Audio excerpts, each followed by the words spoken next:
centro di ascolto, con i suoi 28 volontari, è il cuore operativo di Caritas Supitergina.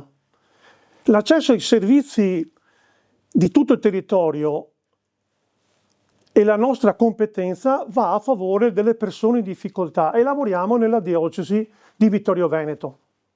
In pratica operiamo nella Forlanini Pitergina, che è composta da 4 comuni: Oderzo, Fontanelle, Mansuè, Porto Buffolè. 32.000 abitanti. In questi 32.000 abitanti, l'anno scorso, nel 2025, abbiamo accolto 123 nuclei familiari, che sono più o meno 460 persone, offrendo loro l'accoglienza, l'ascolto, l'accompagnamento, il sostegno morale e materiale. Abbiamo in distribuzione indumenti, i farmaci da banco, mentre la distribuzione per gli alimenti è totalmente gestita dalla San Vincenzo De Paoli. Operiamo in continua collaborazione con le istituzioni, con i parroci e i volontari di altre associazioni.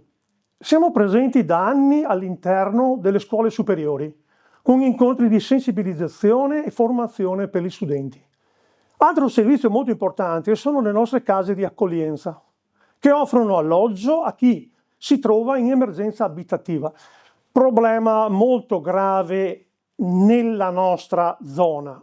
Tutti cercano operai e nessuno pensa a una sistemazione dignitosa per queste persone. L'aiuto può comprendere supporto per la ricerca di lavoro e assistenza per le pratiche burocratiche, mediazione culturale e sostegno nell'apprendimento della lingua italiana, condizione fondamentale per un'efficace integrazione e una piena autonomia. Desideriamo sottolineare che la nostra Caritas è una piccola realtà che si regge esclusivamente sull'impegno dei volontari e che tutte le risorse economiche provengono solo da donazioni private. Il servizio migliore e fondamentale da noi è il centralino, che è il primo momento di accoglienza. Il centralino è come se fosse la porta d'ingresso della nostra casa e quindi raccolgo tutte le richieste che arrivano al nostro numero.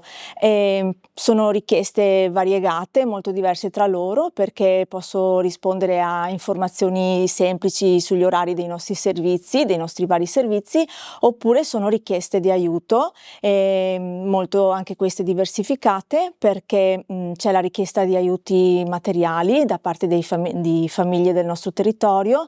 Possono essere anche aiuti, le richieste più complesse, per esempio quando le persone attraversano dei momenti difficili all'interno della loro famiglia. Grande richiesta purtroppo abbiamo a causa dell'emergenza abitativa, e quindi persone che, pur avendo un lavoro stabile, non riescono ad accedere al mercato immobiliare e quindi ad affitti. Queste sono forse le richieste maggiori che abbiamo in questo periodo.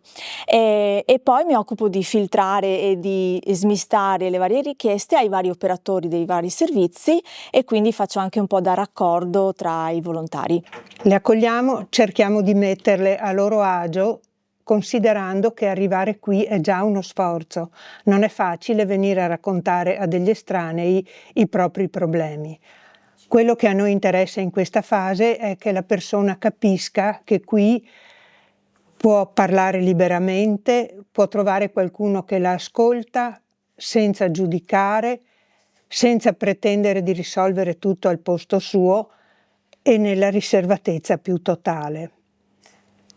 Questo è per noi la cosa più importante, poi la ricerca delle soluzioni e l'accompagnamento, tutte cose che vengono dopo.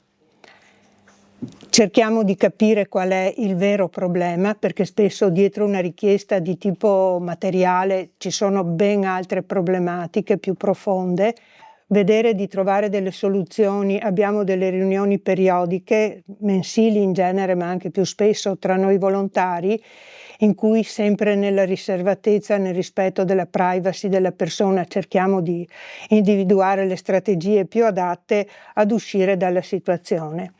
L'importante è che una persona non si sente sola in questo periodo, può incontrarci quando vuole, sa che c'è qualcuno che le rimane accanto in un periodo che è difficile e che si spera sia passeggero. Ecco, per venire qui bisogna avere preso appuntamento al centralino e a volte si arriva già con un'idea di quello che la persona ci chiederà. Questo ci consente di arrivare più preparati sia come competenze sia magari anche come scelta dei volontari da fare incontrare alla persona.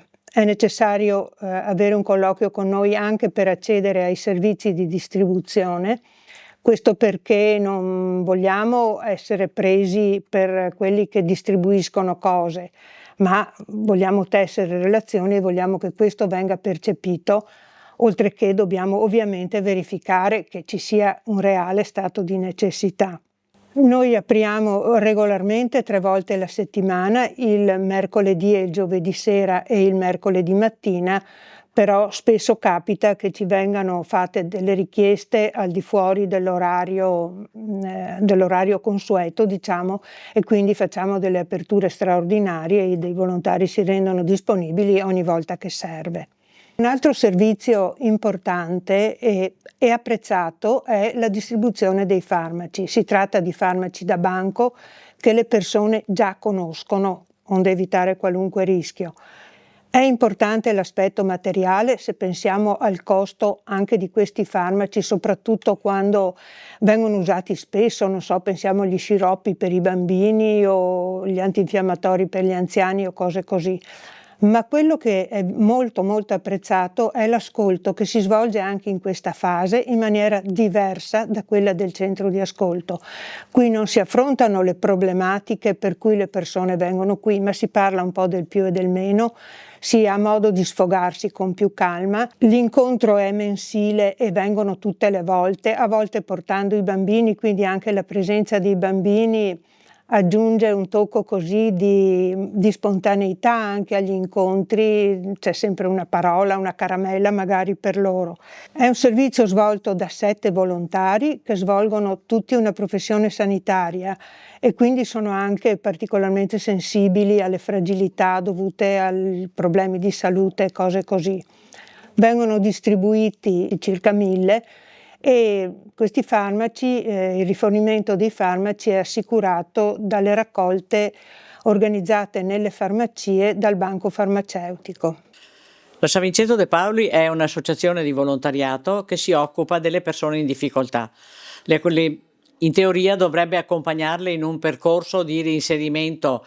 A volte è difficile perché le persone faticano sia a trovare lavoro che a trovare alloggio, però noi ci proviamo. L'attività prevalente è il banco alimentare che noi forniamo una volta al mese per 3 giorni di seguito, un giovedì, venerdì e sabato mattina, e consegniamo gli alimenti che arrivano prevalentemente dal banco alimentare di Udine. E poi sono anche frutto delle varie raccolte nelle parrocchie, anche persone che ci sostengono, che ci portano delle borse, delle associazioni che fanno degli eventi e danno il ricavato a noi perché noi possiamo acquistare quello che il banco alimentare non ci dà, e poi associazioni che fanno delle raccolte, cioè noi il nostro introito è dato da donazioni e una lotteria che facciamo una volta all'anno. Una volta all'anno facciamo una lotteria e il ricavato viene adoperato per acquistare i beni di prima necessità. Abbiamo pagato per un bel periodo i buoni pasto ai bambini dell'infanzia. Compriamo dei bancali di legna, paghiamo qualche bolletta o contribuiamo a pagare delle bollette se qualcuno non ce la fa. Abbiamo messo in piedi dei progetti che anche questi richiedono un po' di sostegno finanziario. La particolarità della nostra attività è che sì, facciamo il corso di italiano con dei volontari che fra l'altro hanno tutte esperienze di aver fatto una professione come la maestra o l'insegnante, ma offriamo appunto alle mamme che vengono, e questa è la particolarità, il babysitting, cioè le mamme arrivano con i bambini, altrimenti non potrebbero venire, noi accudiamo i bambini, loro fanno il corso di italiano. Questo è già la seconda edizione, è un corso che ha avuto successo, tra virgolette, perché abbiamo iniziato con 4 persone, siamo arrivati con 15 donne che partecipano e per questo la CGIL di Oderzo ci ha chiesto anche di seguire un loro corso di italiano, ma questa volta per ragazzi adulti e fra l'altro alcuni provenienti dal CAS di Oderzo, e anche questo corso è andato bene, abbiamo seguito i ragazzi. Quello che è importante delle nostre attività è che è tutto anche svolto a creare socializzazione e integrazione. Un altro corso è quello di cucito. Molte volte le donne che frequentano la nostra associazione sanno già cucire, hanno bisogno solo di uscire di casa e di ritrovarsi. La bellezza di questo incontro è anche che queste donne vengono da paesi diversi e questo non è un limite, anzi è un arricchimento per noi e anche per loro. Facciamo anche altre piccole attività come può essere il pranzo etnico o altre cose che magari come programmiamo anche così al volo per avere sempre più risorse e aiutare sempre di più, ma queste sono le 2 attività principali di quest'anno.